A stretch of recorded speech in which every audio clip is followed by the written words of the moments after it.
Today I have a quick tutorial on how you can make this Mommy and Me drip set.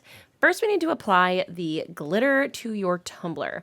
I started with prepping and applying a blue base because this was a blue glitter, and I'm using my CrystaLac Grand Finale to apply that glitter. The glitter I'm using is a chunky mix. It's a custom mix from Glitter Dipped Sips, and I will link it underneath this video, but you want to make sure that you have enough Grand Finale to get the full coverage on the first go. I have a lot of tutorials on my channel about how to go through the process of making glitter tumblers, and I have a class that walks you through each step, so you can check that out underneath this video.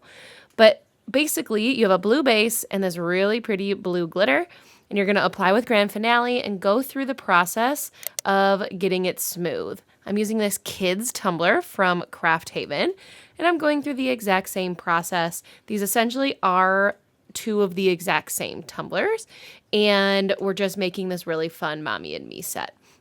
So once you apply your Grand Finale, you can apply your glitter, and the process to get it smooth is to seal it with glitter glue, build up your layers of Grand Finale, sanding every few coats until you have a completely smooth surface.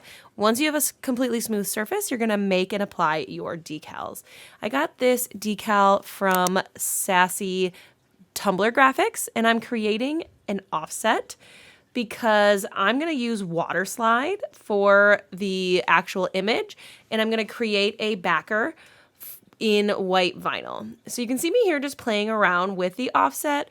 A lot of people ask, like, oh my gosh, how big do I need to make it? Well, it's not really an exact science. And here, actually, I'm ungrouping, getting rid of all those letters. And it's not an exact science. You just want to make it, so it's big enough so you can see the outline, but not too big.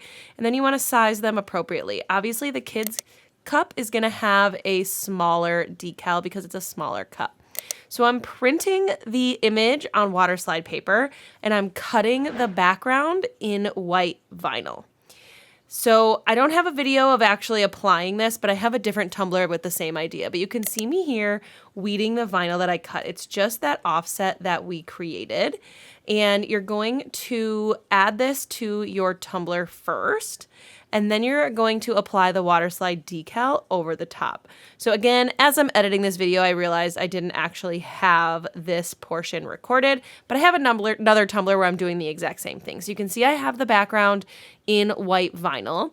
Water slide paper. If you're interested in learning how to make water slide decals for your tumblers, I have two really, really great videos to walk you through that process. But basically, you're going to soak it in water and slide it onto your tumbler over that white vinyl so it pops, because vinyl or water slide paper only shows up on a light base. So if you have a darker base, you need to do this first, or it's one thing you can do first to make it happen. So let this dry overnight and add a few coats of Grand Finale. So this cup ultimately could be done at this point, but I wanted to add the drips to the top. So I am using puffy paint straight from the bottle. I got it at Michael's. You can get it on Amazon. And I'm just squeezing it out right onto the tumbler. I do like to make sure that top is clean as I go. And you'll see me, like, it's not a straight line. I'm going down and sort of adding more in places, starting the drip so it will have a little bit of variation. Because once you have it on, you're going to tap it down on your desk or table just a few times to help that fall and create that drip. And I'm going to do the same thing for the small tumbler. And you can see my decal was a little bit too big and applied it. It came up a little too high, so I could only put like a teeny tiny little bit of drip above that decal. But I added more to the back because I didn't want to cover it. But let me know your thoughts in the comments, and I'm going to post day 3 of this holiday tumbler series up on your screen.